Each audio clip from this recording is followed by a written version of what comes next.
Est-ce que vous pouvez juste saluer votre voisin pour moi? Dites-lui que le Seigneur vous fasse du bien ce matin. Change de voisin, parle à votre voisin, dis-lui que le Seigneur te fasse du bien ce matin. Alléluia. Gloire à Dieu, gloire à Dieu. Pour moi, c'est une grande joie de vous retrouver ce matin et de partager cette parole que Dieu a déposée dans mon cœur. Et je crois que cela vous fera du bien. Je crois que cela vous bénira. Qui a dit Amen bien? Amen. Alors, le thème que je veux partager avec vous durant ce dimanche et le prochain dimanche aussi, c'est quand Dieu te fixe un rendez-vous. Dis à ton voisin, quand Dieu te fixe un rendez-vous. Quand Dieu te fixe un rendez-vous. Parle à l'autre voisin aussi, dis-lui, et quand Dieu te fixe un rendez-vous. Alors j'aimerais vous inviter à lire la parole de Dieu dans Jean chapitre 4.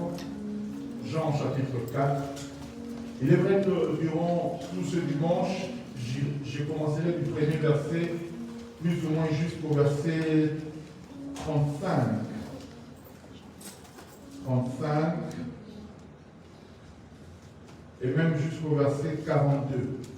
Mais pour ce premier dimanche, nous allons lire du premier verset jusqu'au 8e verset. Si nous voulons bien nous lever pour honorer la parole du Seigneur, Jean chapitre 4, du premier verset jusqu'au 8e verset. Je lis la parole au nom de Jésus. La Bible déclare, Seigneur, le Seigneur sut que le pharisien avait appris qu'il faisait et baptisait plus de disciples que Jean. Toutefois, Jésus ne baptisait pas lui-même, mais c'était ses disciples. Alors, il quitta la Judée et retourna en Galilée. Verset 4. Comme il fallait qu'il passe par la Samarie, il arriva dans une ville de Samarie nommée Sichar, près du champ que Jacob avait donné à Joseph, son fils. Là se trouvait le puits de Jacob. Jésus, fatigué du voyage, était assis au bord du puits. C'était environ la 6e heure. Une femme de Samarie vint puiser de l'eau. Jésus lui dit, donne-moi à boire, car ses disciples étaient allés à la ville pour acheter des vivres. Parole du Seigneur. Amen. Que le Seigneur bénisse sa parole ce matin. Merci de déposer nos Bibles et de prendre quelques instants et acclamer la parole de Dieu. Avant que nous soyons à la fin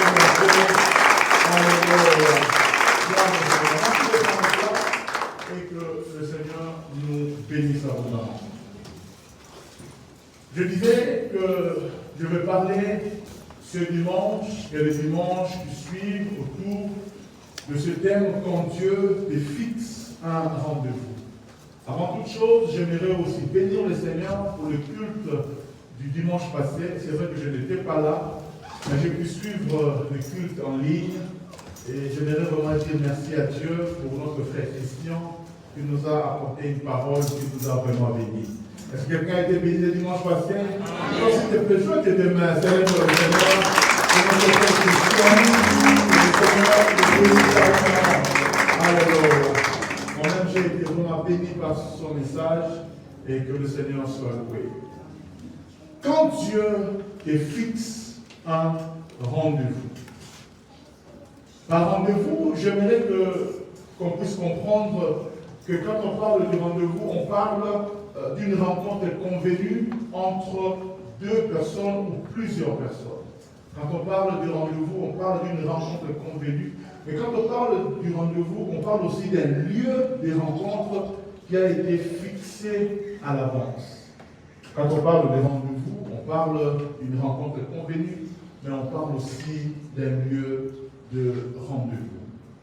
Dans cette première partie, je voudrais parler de cette rencontre que Dieu a eue avec une femme peu commune. Mais c'était un rendez-vous que Dieu lui avait fixé. Vous savez, dans la Bible, il arrive que Dieu nous indique un lieu de rendez-vous une date de rencontre. C'est-à-dire, nous sommes conscients que j'ai un rendez-vous avec Dieu et je vais à ces rendez-vous-là avec Dieu. Par exemple, quand Abraham est en train d'amener Isaac à la montagne pour l'offrir, il sait le lieu où Dieu l'a indiqué, il sait aussi que dans 3 jours, je vais arriver, j'ai un rendez-vous avec Dieu sur cette montagne-là, parce que Dieu m'a fixé rendez-vous pour aller offrir un sacrifice. Mais il y a aussi des moments où l'homme peut s'imposer dans le calendrier de Dieu. Il n'avait pas rendez-vous avec Dieu, mais à cause de la foi, à cause de certaines choses, tu peux aussi t'imposer dans le calendrier de Dieu. Dieu n'avait pas rendez-vous avec toi, mais tu t'imposes dans son calendrier. Nous pourrons parler de Marie, mère de Jésus, qui va s'imposer dans le calendrier de Jésus. Elle va aller demander à Jésus de faire un miracle. Et Jésus lui dit, mais ce n'était pas prévu dans mon agenda.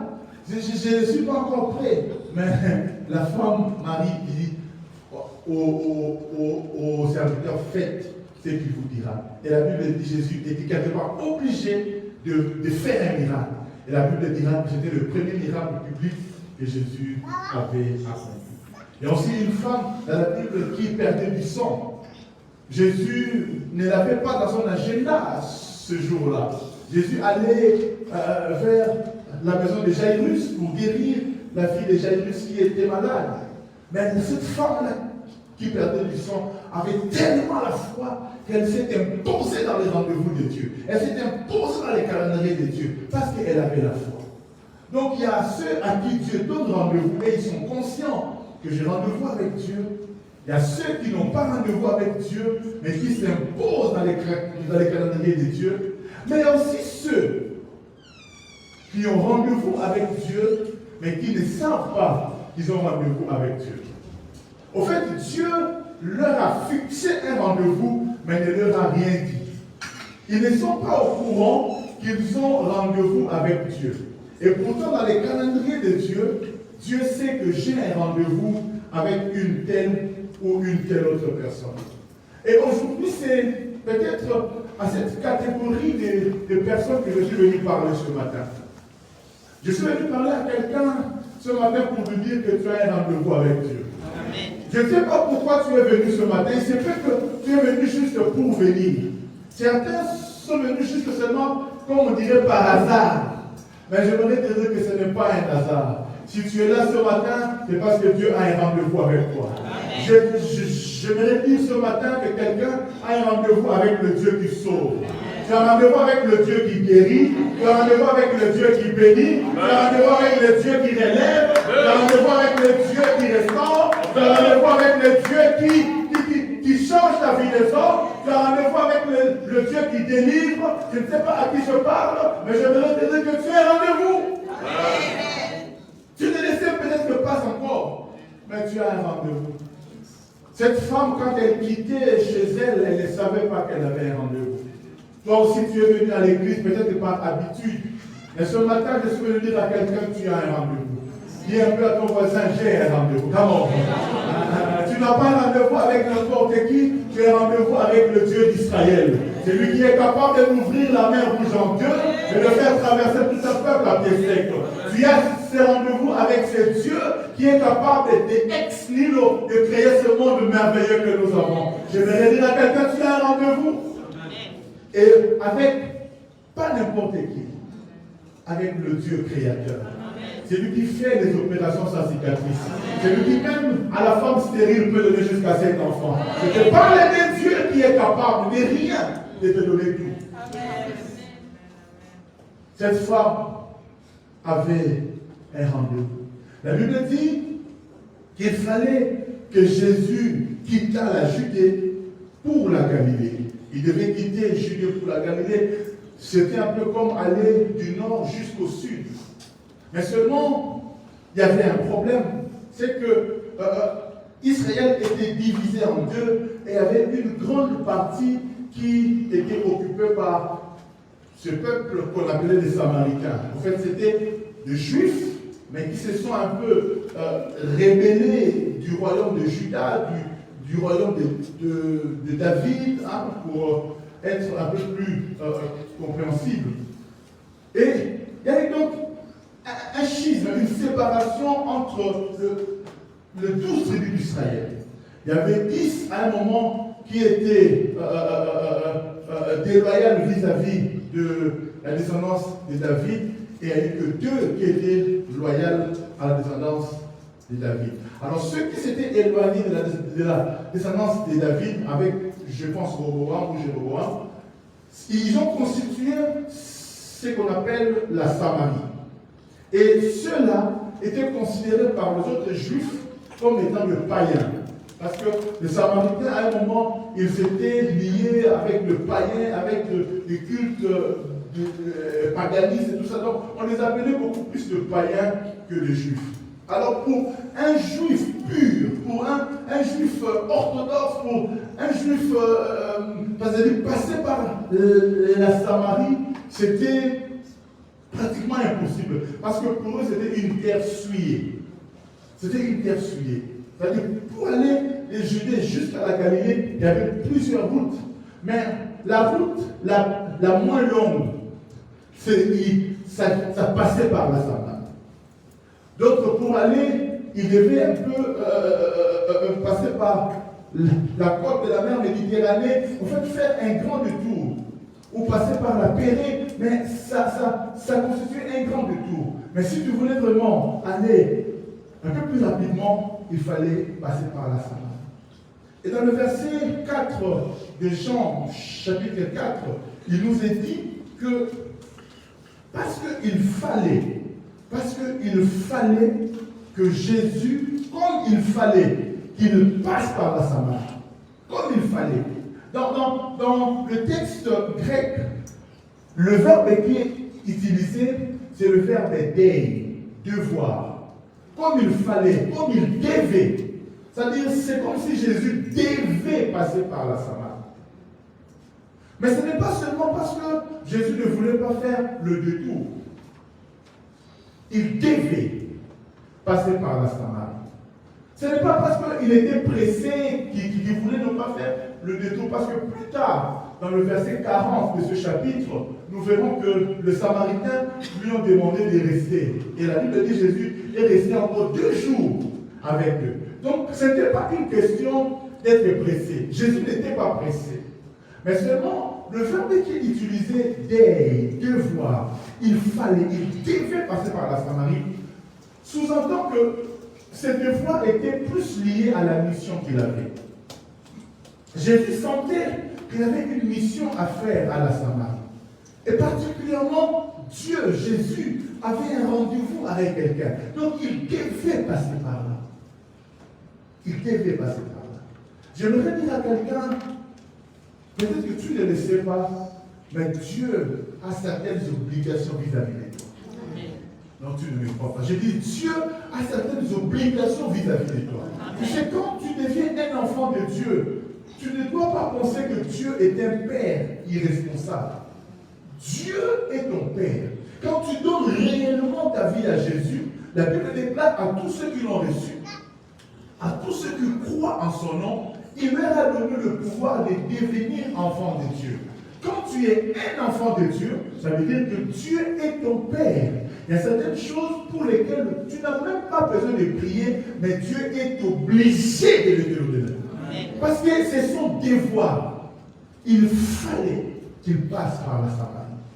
Dieu, il est celui qui avait aussi créé les Samaritains. Même si les Juifs purs, orthodoxes, ne voulaient pas d'eux, mais Jésus avait un devoir vis-à-vis de ce peuple-là.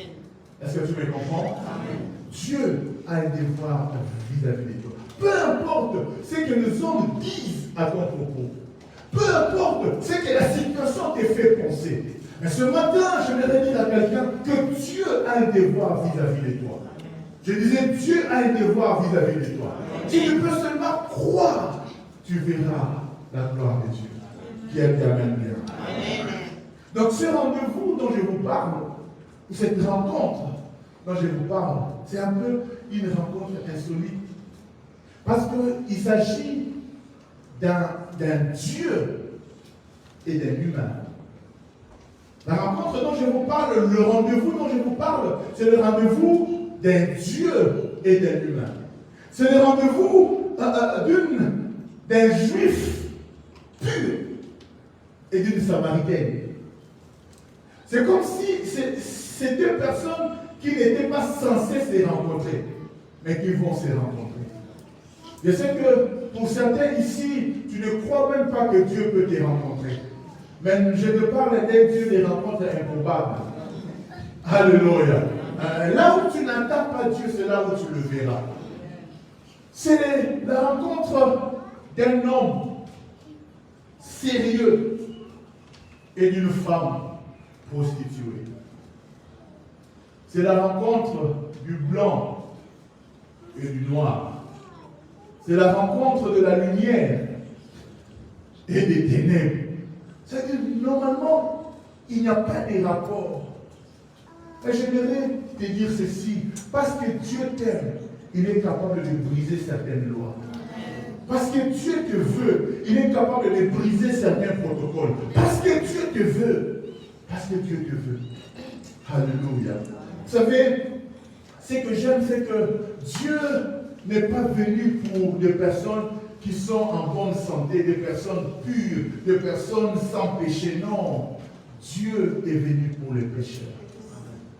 Dieu est venu pour les pécheurs. Vous savez, s'il y a une spécialité de Dieu, c'est de sauver ceux qui le monde a rejeté. Dieu vient pour ceux que le monde a rejetés. Si le monde t'a rejeté, j'ai une bonne nouvelle pour toi. Dieu est prêt à te récupérer.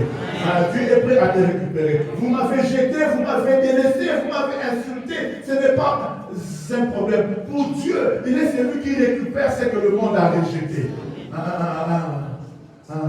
La Bible dit dans le psaume 113 au verset 7. Le psaume 113 au verset 7. La Bible dit, de la poussière, il retire le pauvre. Du fumier, j'aime ça, du fumier, il relève l'indigent pour le faire asseoir. Pour le faire asseoir avec qui? Avec les grands. Vous savez, il dit de la poussière. Est-ce que vous voyez la poussière? La poussière, c'est ce qui fait que tu es sale. La poussière, tu es sale. Tu n'es pas propre avec la poussière. Même si je suis habillé en blanc ce matin, mais quand il y a la poussière, mes habits n'ont plus leur éclat. Même si la vie t'a fait perdre l'éclat de ton sourire, l'éclat de ton regard, même si la vie t'a tellement tabassé que tu as perdu tout sourire, j'ai une bonne nouvelle pour toi. Je te parle de ce Dieu qui retire le pauvre de la poussière. Alléluia. Mais ça sera encore bien que la poussière. Mais la Bible dit, il retire du fumier l'indigent. Est-ce que vous savez la particularité d'un fumier, en tout cas pour nous qui avons à un moment planté un peu, quand vous devez prendre le fumier, généralement le fumier, ça descend par bon. Le fumier. Vous savez, c'est quoi le fumier, non? Des choses qu'on prend pour que la terre puisse bien produire. Parfois, il y a certains qui prennent les ordures ménagères, ils mettent ça comme fumier, ça sent mauvais. Vous prenez les choses de la poubelle, vous voyez, non? Vous mettez dans la terre pour que la terre puisse être un peu plus fertile. Il y a d'autres même qui... je m'arrête là. Vous avez compris le fumier. Maintenant, la Bible dit, Dieu prend l'indigent du fumier. C'est-à-dire, de là où il sort là, il sent mauvais. Il sent mauvais. Les gens ne peuvent pas t'approcher. Tu as une mauvaise réputation. Mais Dieu dit, c'est de toi que je vais sauver. Je me dire à quelqu'un, je ne sais pas qu'est-ce que les gens parlent à ton propos. Qu'est-ce que les gens parlent à ton sujet? Tu as peut-être une mauvaise réputation. Et peut-être à raison aussi. Parce que tu as avorté, parce que tu as fait ceci, parce que tu as fait des mocinzo, parce que tu as fait des choses. Et qui fait que tu as une mauvaise réputation. Tu sens sens mauvais. Les gens ne veulent plus t'approcher parce que tu as une très mauvaise réputation. Mais la Bible dit, Jésus dit, peu importe ta réputation, même si tu sors du fumier, tu sens mauvais. Moi, Jésus, j'ai besoin de toi. Moi, Jésus, je peux changer ta réputation. Moi, Jésus. Celle-là d'ailleurs, elle est divorcée. Celle-là d'ailleurs, elle fait seulement 6 mois avec le mari. Elle change de mari comme on change de vêtements. Celle-là, celui-là, qu'est-ce que les gens disent à propos de toi? Les hommes, normalement, ne peuvent plus s'approcher de toi. Mais Jésus, lui, il t'aime. Je disais, Jésus, lui, il t'aime. Il ne t'aime pas parce qu'il ignore ce que les hommes disent. Il connaît ce que les hommes disent. Il sait que tu as une mauvaise réputation. Et il sait que tu as fait de mauvaises choses. Parce que quand nous verrons cette femme, Jésus n'ignorait pas des choses concernant sa vie. Jésus savait même qu'il avait eu 5 maris. Elle avait eu 5 maris. Et même le 6e qu'elle avait là, qu'elle avait laissé à la maison, c'était même pas le sien. Mais malgré ça, Jésus avait un rendez-vous avec elle. Ce matin, je suis venu dire à quelqu'un, Jésus a un rendez-vous avec toi. Donc ce matin, je vais encore insister, Jésus a un rendez-vous avec toi. Et vous savez, quand Jésus veut te rencontrer, ce n'est pas parce qu'il veut te laisser là. Il veut te laisser dans la même situation. Donc quand Jésus te fixe un rendez-vous, c'est parce qu'il veut changer ta vie. Je disais, c'est parce qu'il veut changer ta vie. Je dis ça parce qu'il veut changer ta vie. Quand Jésus te rencontre, tu ne restes pas la même personne. Oui, tu étais sale. Oui, tu as fait de mauvais comportements. Oui, tu as fait de mauvaises habitudes. Mais quand Jésus te rencontre,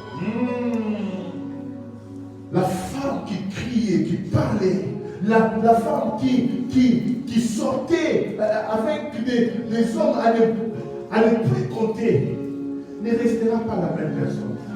Si Jésus n'a pas peur de venir te rencontrer malgré ton passé, cependant, quand il te rencontre, il ne te laisse pas dans ton état du passé. Il change ta vie. Et ce matin, je voudrais dire à quelqu'un, Dieu peut encore te changer. Quand tu te poses la question, mais comment je ferai pour abandonner cette vie de prostitution? Comment je ferai pour abandonner cette vie de débauche, d'impudicité? Je voudrais te dire, rencontre Jésus. Quand tu rencontres Jésus, ta vie va changer. J'avais dit, ta vie va changer. Quand Jésus te rencontre, même si ta maladie était incurable, le Dieu que je te prêche est capable de te guérir. Quand Dieu te rencontre, il se peut que ta maladie t'a fait perdre espoir. Tu n'as plus espoir pour ta santé. Je te prêche un Dieu qui guérit. Je te prêche un Dieu qui guérit. Je te prêche un Dieu qui guérit. Là où les médecins disent que c'est impossible, je voudrais te dire ce matin, tu es à l'hôpital divin. Tu es dans l'hôpital ce matin dont le directeur général s'appelle Jésus-Christ de Nazareth. C'est que les hommes n'ont pas pu. Jésus, lui, il peut. Tu as un rendez-vous avec Dieu. Je disais ce matin, tu as un rendez-vous avec Dieu. J'ai dit encore, tu as un rendez-vous avec Dieu. Tu as un rendez-vous avec Dieu. Ce n'est pas parce que les hommes t'ont rejeté que Dieu aussi va te rejeter. Dieu ne regardera pas ton passé, mais il changera ton passé. Dieu ne regardera pas ton passé, mais il changera ton passé. Pour venir vers toi, Dieu ne tient pas compte de ton passé. Il sait que ton passé est désastreux. Mais ce qui intéresse à Dieu, c'est ton futur. Parce que cette femme dont le passé était désastreux, nous verrons plus tard qu'elle a eu un futur glorieux. Oh Yaya, je te parle d'un Dieu qui peut prendre une prostituée et de faire d'elle une évangéliste. Mais comment Dieu a pu? Vous savez, il y a des gens qui sont même à juger Dieu. Non, Dieu peut bénir tout le monde. Mais sauf Gianni. Oh, quand vous mettez sauf, vous poussez Dieu à prendre le sauf. J'aimerais entendre toutes ces personnes à qui les gens ont dit, tout le monde peut réussir sauf toi. Si on a dit sauf, c'est qu'on a dit que seul Dieu peut t'aider. Et Dieu va t'aider ce matin. Dans la famille, on ne croyait pas en nous. On pouvait penser que les autres enfants pouvaient réussir. Car non. Alléluia. Parce que peut-être tu es moi dans banda. Enfin, ça dit comment? Tu es l'enfant bâtard, hein? Tu ne vis pas avec ta mère. Tu n'es pas né dans le mariage. D'autres peut-être ont grandi même ne connaissant même pas qui est leur père. D'autres ont grandi même sans mère. La maman est morte, orphelin. Les gens ne pouvaient pas croire que toi tu pouvais réussir. Mais Dieu, il est le spécialiste des cas improbables. Nous qui étions dans le fumier, nous qui étions en plein dans le péché, Dieu est venu nous prendre. Ce matin, je suis venu dire à quelqu'un, tu as un rendez-vous avec le Dieu qui change l'histoire des hommes.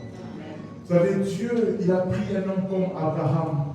Vous savez que Abraham était un occultiste.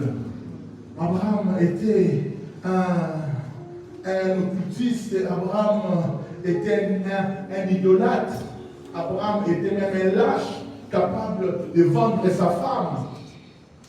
Quelqu'un dirait un proxénète. Mais Dieu a fait de lui le père de la foi.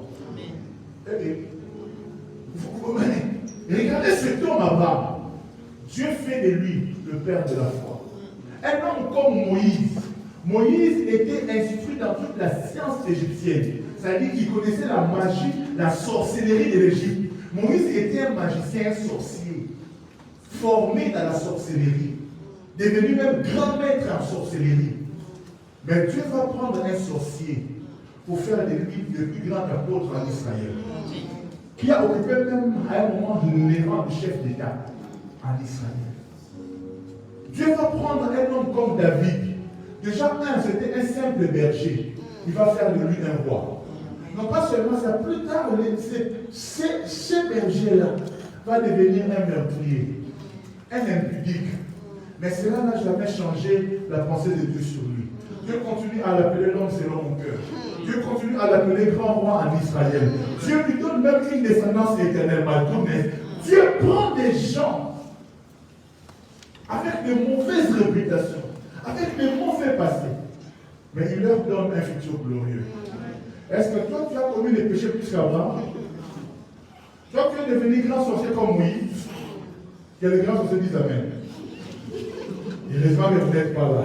Alléluia. Même si tu es sorcier, j'ai une bonne nouvelle pour toi. Dieu peut te sauver. L'église, ce n'est pas l'endroit où nous devons avoir peur des sorciers. Non. Ce sont les sorciers qui doivent nous fuir. Alléluia. En fait, ils n'ont que deux choix. Soit il s'est converti, soit il meurt. Quand tu viens à l'église, surtout dans cette église, si tu es sorcier, tu as deux choix. On ne te rejette pas. On te prêche la bonne nouvelle. Jésus peut te sauver. Si tu acceptes que Jésus te sauve, il va te sauver. Mais si tu veux continuer dans la sorcellerie, il y a des deux cas. Ou tu meurs, ou tu vas son nom. Et tu quittes. Alléluia. Mais ce matin, j'aimerais te dire que Dieu est capable de te sauver. Il n'y a aucun cas où Dieu est incapable. Il n'y a aucun cas. Ce matin, tu as rendez-vous avec Dieu. Cette femme, la prostituée, avait rendez-vous avec Dieu. Mais quand elle a quitté sa maison, elle ne savait pas qu'elle avait rendez-vous. Et Jésus, la Bible dit, devait passer par la Samarie. Ce matin, Dieu pouvait aller ailleurs, mais Dieu a choisi de passer par ici. Amen. Toi, tu es venu, tu ne sais même pas pourquoi est-ce que tu devais venir. Mais tu es venu parce que Jésus t'attendait. Et ce qui est encore plus compliqué, c'est que normalement, quand on a rendez-vous avec une grande personne, c'est l'inférieur qui arrive avant. Vous comprenez, non? C'est l'inférieur qui arrive avant. Et même dans les règles protocolaires, il nous est demandé d'arriver 15 minutes avant l'heure du rendez-vous. Parce que le supérieur ne doit pas t'attendre. Mais c'est toi qui dois attendre le supérieur. Alléluia. Mais ce qui est bizarre, c'est que la Bible dit, Jésus est arrivé au lieu du rendez-vous. La Bible dit, Jésus s'est assis. Jésus attendait. Il s'est assis et il attendait. La femme quitte chez elle, et comme toute femme, elle passe son temps à se maquiller d'abord. Vous savez, une prostituée, on ne sait jamais, en sortant, je peux avoir un client. C'est-à-dire, elle se prépare, elle se parfume, on ne sait jamais. Et Jésus continue à attendre. Jésus continue à attendre. Je vais dire à quelqu'un, il y a longtemps que Dieu t'attend. Tu as traîné, on t'a invité, tu n'as pas voulu. On t'a dit, allons à l'église, tu n'as pas voulu. Mais j'aimerais te dire que depuis ces jours-là, Jésus t'attendait au centre évangélique Les Palmiers. Il était assis et il t'attend. Il était assis et il t'attend. Et ce matin, il est content parce que tu es venu. On t'a donné un rendez-vous depuis le début de l'année. Tu ne voulais pas venir. Le centre, évangélique, non, je ne veux pas aller, pas à la méta. Mais Jésus avait dit, ton rendez-vous, c'est à la méta. Et puis, du reste, normalement, les femmes vont puiser de l'eau très tôt le matin. C'est l'heure où on va puiser de l'eau. Mais cette femme-là n'est même pas allée puiser de l'eau le matin. Mais la Bible dit, c'était à peu près vers midi que la situation s'est passée. À midi, on ne va pas puiser de l'eau. On va puiser de l'eau le matin. Mais depuis le matin, tu étais censé rencontrer le Seigneur au puits, mais tu n'étais pas là. Quand les autres sont venus, toi tu n'es pas venu. Mais ce n'est pas grave, Dieu t'attend quand même. Je disais Dieu t'attend quand même. Depuis le 1er janvier 2022, Dieu t'attendait parce que cette année, Dieu doit te bénir abondamment. Je dis cette année, Dieu doit te bénir abondamment. Cette année, cette maladie-là doit te quitter. Je dis cette année, cette maladie-là doit te quitter. Depuis le 1er janvier, Dieu t'attendait. Mais je bénis Dieu parce que ce matin, si tu le crois, tu sortiras de ces lieux complètement guéris. À ce matin, tu sortiras de ces lieux complètement restaurés. Si tu le crois, poussez quand ta main dans la gloire de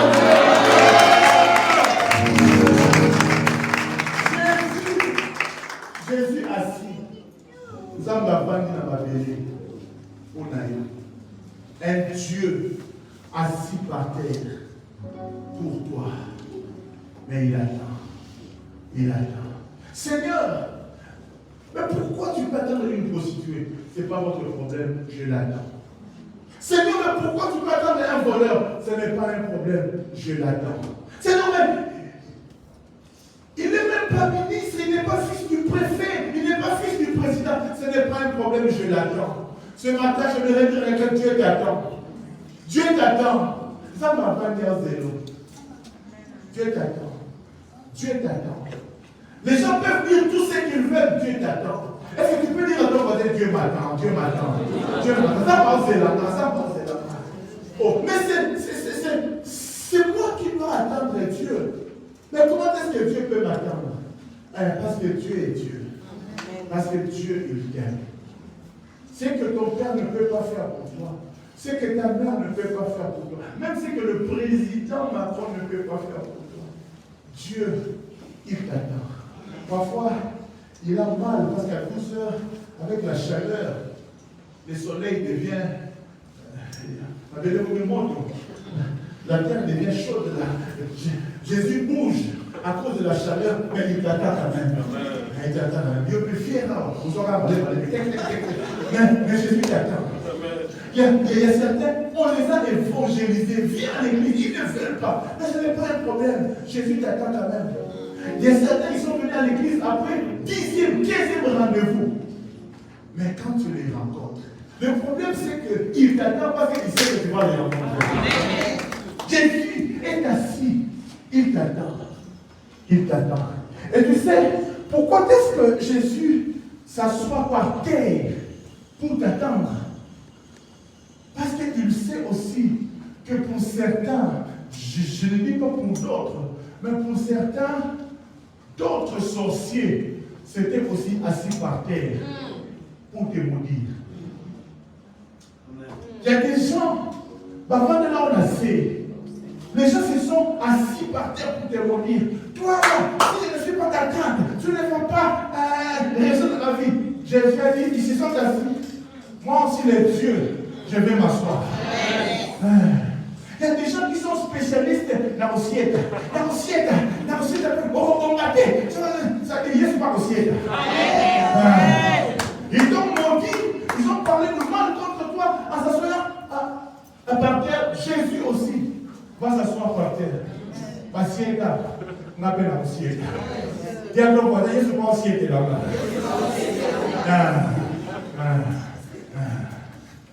Il y a des choses pour lesquelles les gens ont tellement mal parlé contre toi.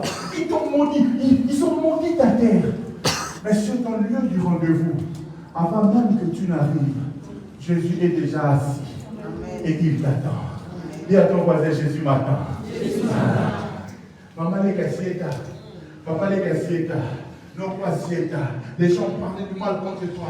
Parce que je ne sais pas si. Comment les sorciers sont sortis? Tu vois une maman qui te dit, si moi je ne suis pas ta tante, maintenant Jésus lui aussi vient. Sauf qu'il t'appelle la dame au Kélénayo. Moi aussi je suis ton créateur.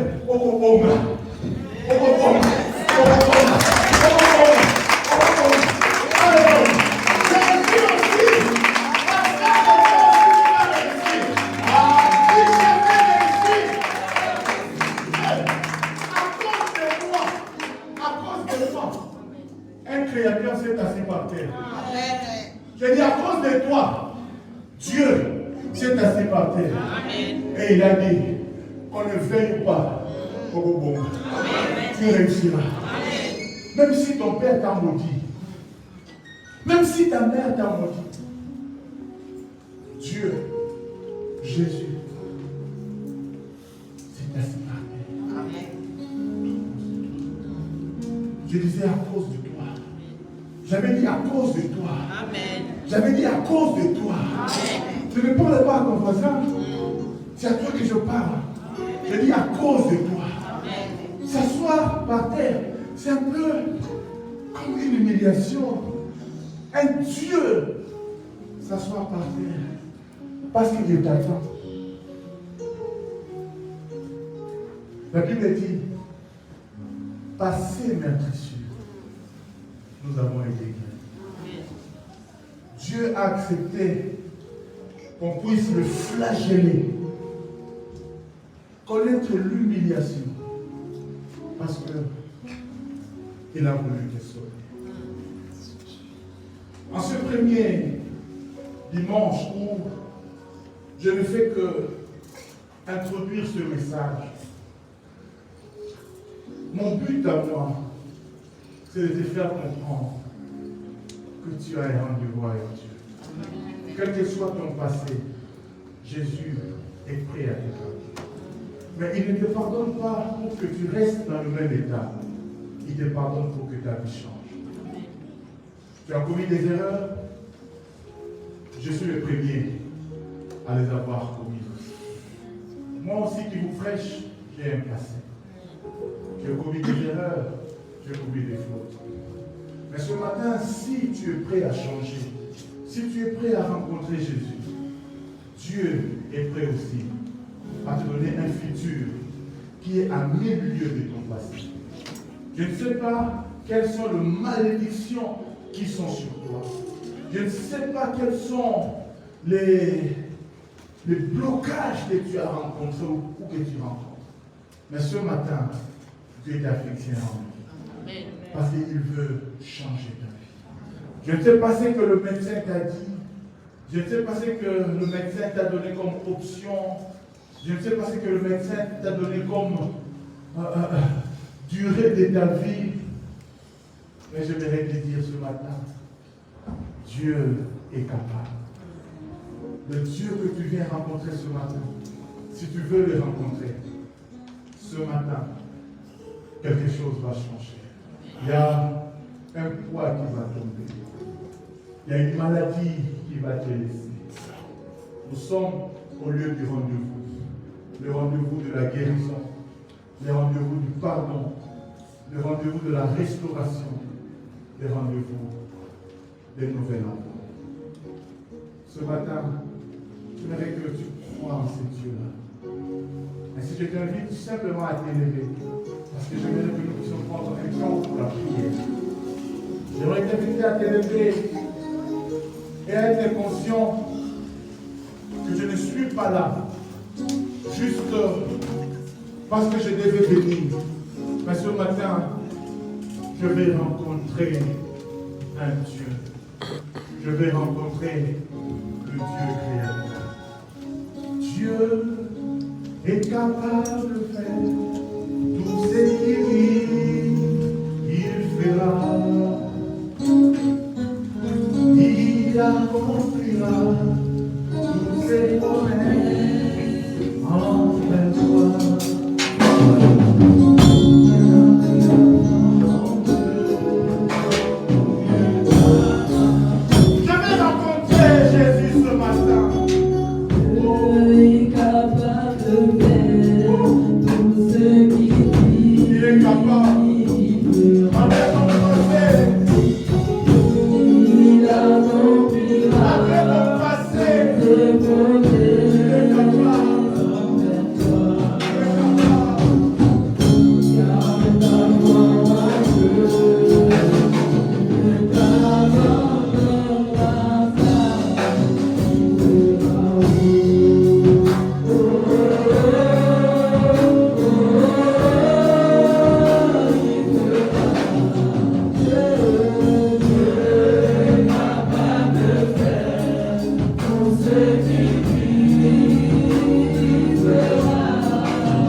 c'est ton année. J'ai dit c'est ton année. J'ai dit c'est ton année. Aujourd'hui c'est ton jour. Je veux que quelqu'un passe les mains. Commence à dire tous ceux qui m'ont empêché jusque-là de rencontrer celui qui change ma vie, de respecter et de rencontrer mon Seigneur. Je veux que cela tombe maintenant. Que tous ceux qui m'ont empêché de vivre la vie de Dieu, que cela tombe maintenant. Que toutes les malédictions sur ma vie, sur ma santé, sur ma famille, tombent maintenant. Parce que je vais rencontrer demain.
Je ne quitte pas Jésus.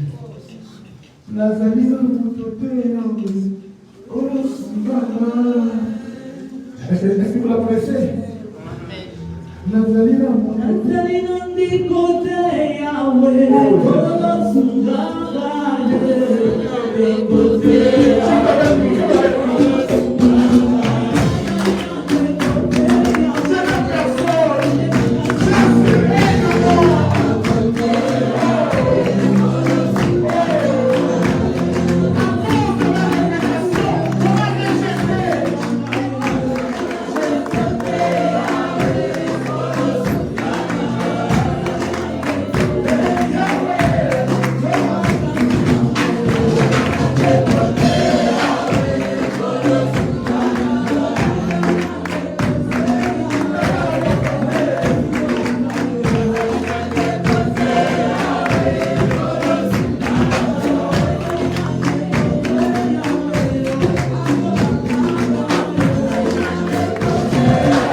Celui-là est parti, c'est vrai, mais il y a un meilleur qui va arriver. On t'a dit non hier, c'est vrai, mais il y a un oui qui arrive, il y a un oui qui arrive, il y a un oui qui arrive, il y a un oui qui arrive. Les hommes n'ont pas voulu te pardonner, mais lui, il veut te pardonner. Il y a encore de l'espoir, il y a encore de l'espoir. Alléluia. Alléluia. Quand il te rencontre, il ne te laisse pas comme tu es venu. Ce matin, tu es venu devant le Seigneur. J'aimerais te demander que tu t'attendes à Dieu. Je prie ce matin que quelque chose de divin rencontre ton humanité. Dans ton humanité, que quelque chose de Dieu tombe sur toi. Je prie ce matin que l'huile du Saint-Esprit tombe sur toi. Là où la maladie avait rongé ta santé, que l'huile du Saint-Esprit vienne guérir maintenant. Maintenant. Là où tu avais perdu tout espoir, que le Saint-Esprit, le restaurateur, te touche maintenant. Merci Saint-Esprit pour le travail que tu fais. Maintenant, Seigneur, que le Saint-Esprit te touche, que tu reprennes de force. Tu avais perdu toute force. Tu n'avais même plus à prier. Tu avais perdu goût à la prière. Les choses de Dieu n'étaient plus intéressantes pour toi. Maintenant que tu es venu au lieu du rendez-vous, que le Saint-Esprit te prenne en charge. Que le Saint-Esprit te prenne en charge. Tu ne savais pas comment abandonner ce péché-là. Maintenant que le Saint-Esprit te donne la force, que le Saint-Esprit te touche, ressens un rafraîchissement. Un rafraîchissement. Que le feu du Saint-Esprit soit sur tes mains. Que le Saint-Esprit te touche. Qu'il t'embrase.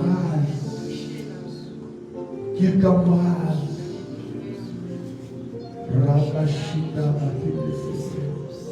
Il y a comme une huile qui tombe sur toi. Il y a comme une huile qui tombe sur toi. Il y a comme une huile qui tombe sur toi. Il y a comme une huile qui tombe sur toi.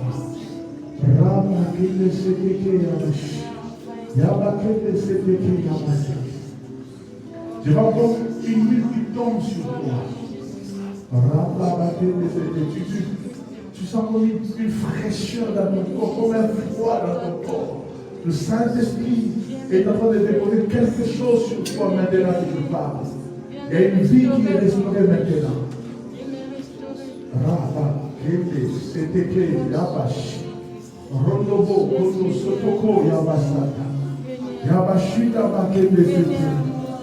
Merci Saint-Esprit. Merci Saint-Esprit. Il y a des personnes dont le don était étouffé. Ce matin, que le Saint-Esprit te restaure. Restaure ce don-là. Tu voyais des choses, tu rêvais, tu parlais en langue, tu prophétisais. Ce matin, que le Saint-Esprit te restaure. Que le Saint-Esprit te restaure. Que le Saint-Esprit te restaure. Ce qui était éteint en toi, que le Saint-Esprit te restaure. Il y a un travail qui est fait, il y a un travail qui est fait, il y a un travail qui est fait. Laisse-toi entre les mains du Seigneur. Que le Seigneur fasse ce travail-là qu'il fait maintenant. Maintenant, il y a des gens qui vont sentir comme un feu dans leurs mains. Tu vas sentir comme un feu dans tes mains, parce qu'il y a des choses que tu as perdues. Que le Seigneur est en train de te les redonner maintenant. Mets tes mains comme ça. Mets tes mains comme si tu recevais quelque chose. Parce que le Seigneur est en train de mettre du feu entre tes mains. Que toute personne à qui cette parole est destinée, maintenant que je parle, que le Saint-Esprit embrasse tes mains. Que le Saint-Esprit embrasse tes mains. Que le Saint-Esprit embrasse tes mains au nom de Jésus.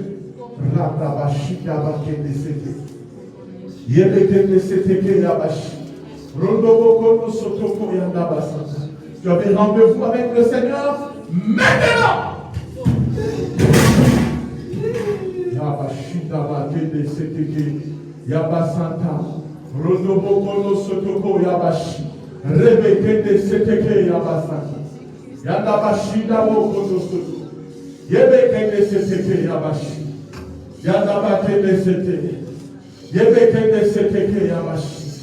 Ce matin, Dieu avait rendez-vous avec toi.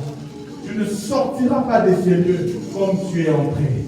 Que te même brûle maintenant, que te même brûle. Il y a des choses que le Saint-Esprit dépose dans le cœur des gens. Il y a des choses qui sortent des corps des gens. Il y a des maladies qui quittent le corps des gens maintenant que je parle. Au nom de Jésus, au nom de Jésus, au nom de Jésus. Et cette maladie-là qui te rend, quitte ton corps. Au nom de Jésus, au nom de Jésus, au nom de Jésus. Reçois ta guérison là que je parle maintenant. Reçois ta guérison. Que ta santé soit restaurée. Que ta santé soit restaurée. Que ta vie chrétienne soit restaurée. Que ta santé spirituelle, physique soit restaurée au nom de Jésus.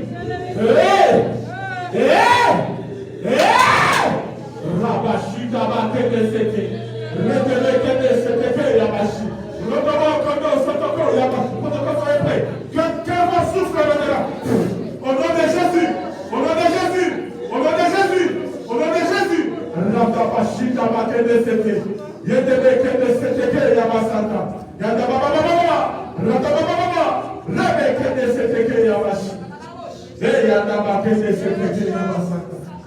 Que le Saint-Esprit te prenne en charge.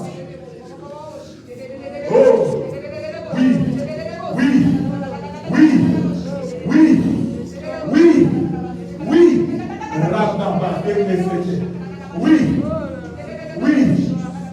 Seigneur, ceux qui ont soif ce matin, étanche leur soif. Étanche leur soif. Ceux qui ont soif de toi ce matin, étanche leur soif, Seigneur. Que le feu de l'Esprit, que le feu de l'Esprit, que le feu de l'Esprit, que le feu de l'Esprit tombe sur toi. Que toute maladie dans ton corps disparaisse. Que toute maladie dans ton corps disparaisse.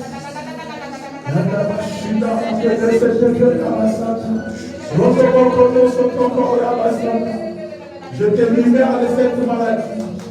Au nom de Jésus, que le cancer qui rongeait ton corps disparaisse au nom de Jésus.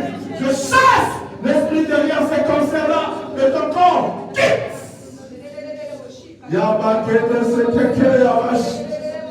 Cet esprit qui dérangeait ton sommeil, maintenant que je parle, que cet esprit quitte ton corps, quitte ton corps, quitte ton corps.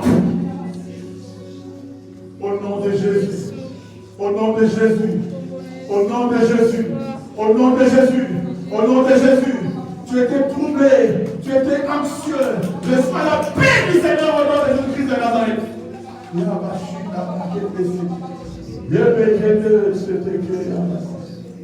Alléluia. Alléluia. Alléluia. Alléluia.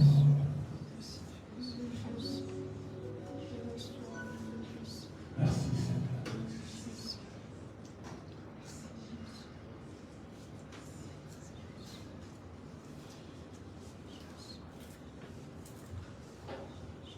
Jésus. Que les autres noms disparaissent.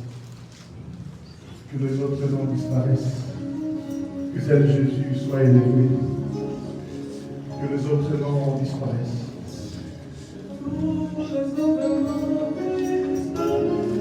Alléluia. Que tous les autres noms disparaissent. Que le nom de maladie disparaisse. Que le nom de cancer, appelé du sommeil, clandestinité, pauvreté, disparaisse. Que seul le nom de Jésus soit élevé. Come on. Alléluia. Que tous les autres noms disparaissent. M'élever, cœur ouvert.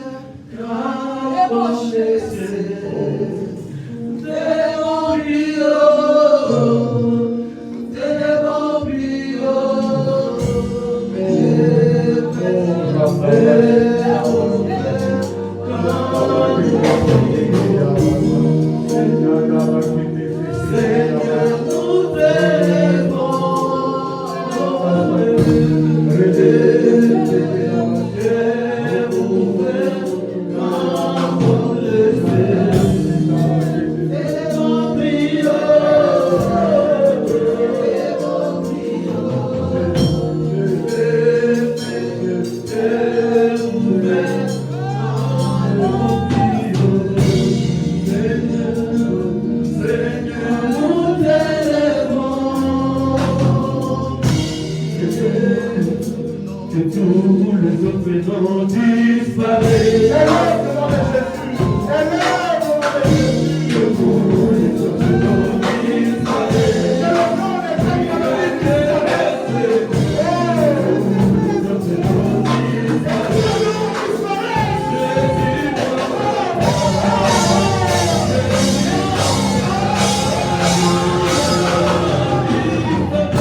C'est le cancer, c'est la pauvreté, c'est la clandestinité, c'est le célibat. Je ne sais pas quel est le nom qui doit disparaître. Mais ce matin, pendant que tu fais disparaître ce nom-là, élève le nom de Jésus. Élève le nom de Jésus. Élève le nom de Jésus. Et pendant que tu élèves le nom de Jésus, l'autre nom là disparaît. Est-ce que tu peux juste regarder la chorale, chanter avec la chorale et vivre ces chants-là? Chante ce chant comme une prophétie. Nous chantons en priant au nom de Jésus. Come on!